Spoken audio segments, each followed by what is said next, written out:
Hello, this is John Dilworth commenting on Courage episode A Night at the Cat's Motel. Simply a parody of Hitchcock's Psycho, and where Courage is playing the role of Anthony Perkins. This is the first production cartoon of the series.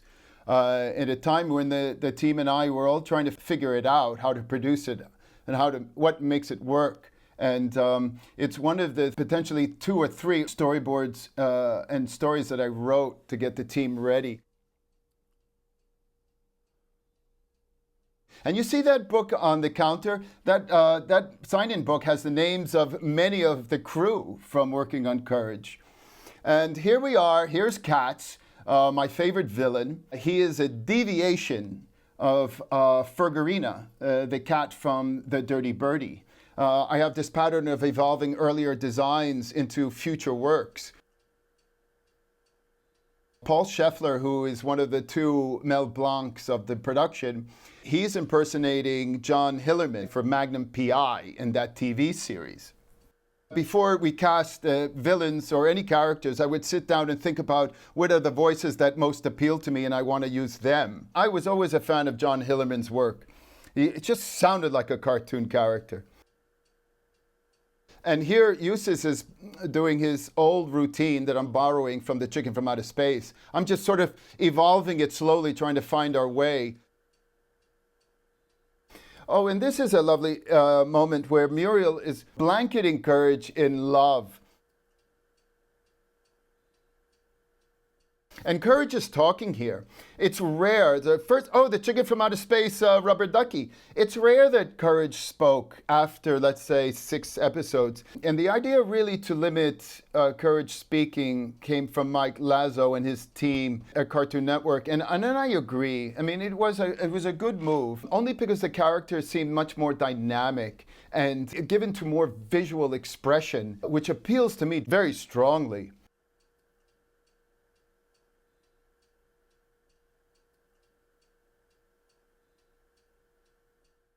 And you see Katz is playing the role of Anthony Perkins. Oh, these sound effects. Again, Michael Geisler. And the audio mix. This team was great. The audio was done with Poman Sound, Bob Poman and his team.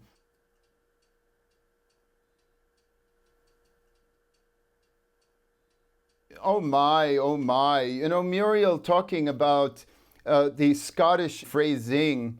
You know, Muriel was modeled mostly out of a real-life Muriel that lived in Scotland. And Thea White does a great job in making a Muriel of her own.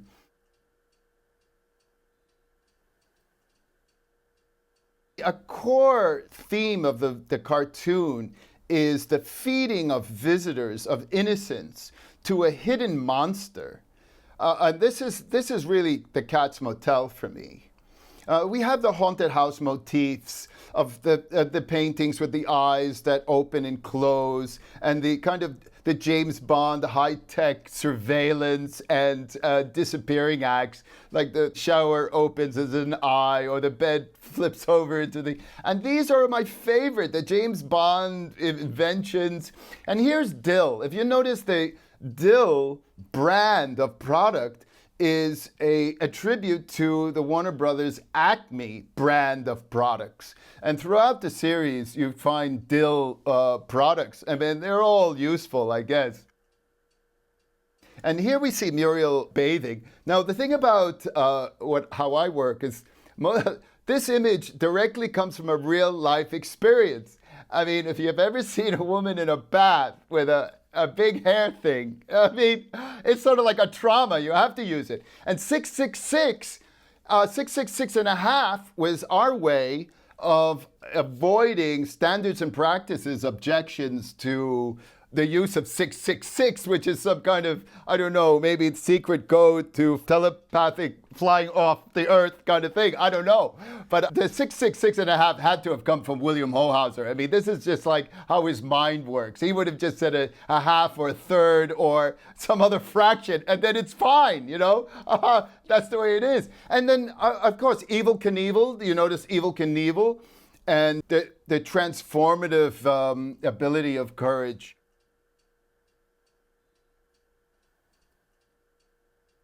These horns come from Noodles and Ned shorts I was doing for Sesame Street. And I'm constantly borrowing from my own work. I'm like an auto cannibal. But it's always not to, as an end result, but to evolve. Evolve it. Get help, Courage. So Courage is a, well, he's an all-purpose dog.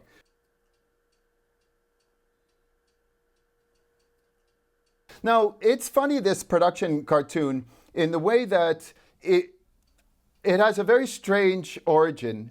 I was in Atlanta with Cartoon Network, and they were focus grouping, if I could say such a thing. They were doing a focus group on The Chicken from Outer Space, which was the short we made to start the series. And so I was there in the hotel, and I laid on the floor the entire storyboard from one end of the hotel to the other. And it was like, I don't know how many, like 80-page, 3-panel pages. And they just went from one end to the other. And I took the VP of Original Animation, Linda Saminsky, who is our goddess, our divine goddess, she, you know. And I pitched the entire storyboard to her in the hallway of this hotel while all these kids are judging The Chicken from Outer Space in the room nearby. And then we ended up producing it, of course.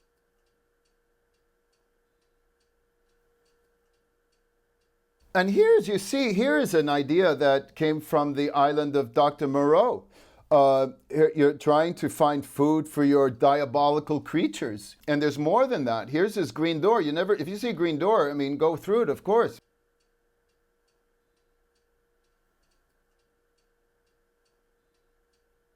Here it is, look, mutations, genetic modifications, the island of Dr. Moreau. These horrible insects have been a real attraction to me from the beginning of my existence. I just love them. I can't avoid them. They're everywhere, and I think they're beautiful creatures, otherworldly, but they also could be creepy. So here we are at this dead end. You know, a lot of times you get that in life. You know, and we're getting into this new formula where I'm developing, where confrontations between the good and the bad are not resolved by bullying or violence, but games of sport and play and childhood games. And here, handball. I mean, I played handball. I loved it. All racquetball against a wall. It was a thing of mine. And I'm simply using what I know in life.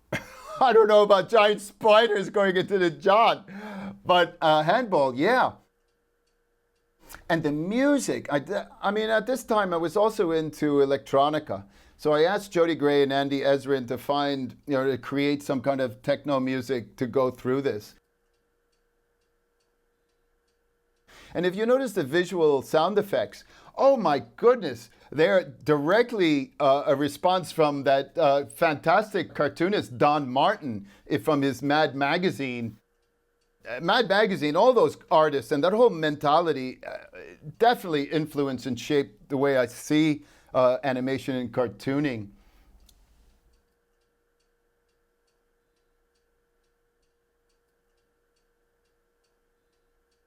And this whole part here with the tennis racket and the final hit, I mean, this is a strong, strong indictment of this ferociousness we have with competition. I mean, here is a real, not a death, but he killed him, right? You say, oh, I killed that ball, I killed that game.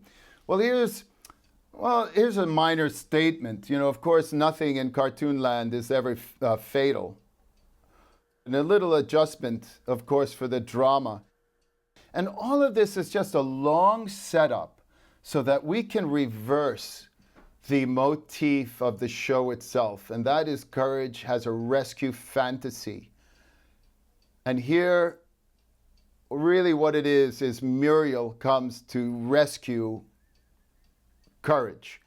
And, of course, Eustace, the traditional role of Courage.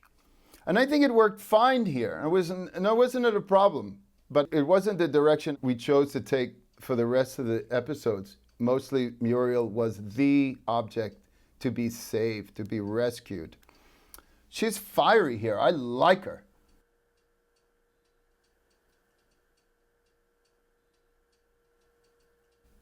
And of course, she has this air of obliviousness. It is a way of living. It's just a lifestyle to choose to see only good things and close your mind and eyes to the bad. And here we're having an iris out, which is the same way we ended the Chicken from Outer Space. Thank you. It's been a blast. I hope this was enjoyable for you all.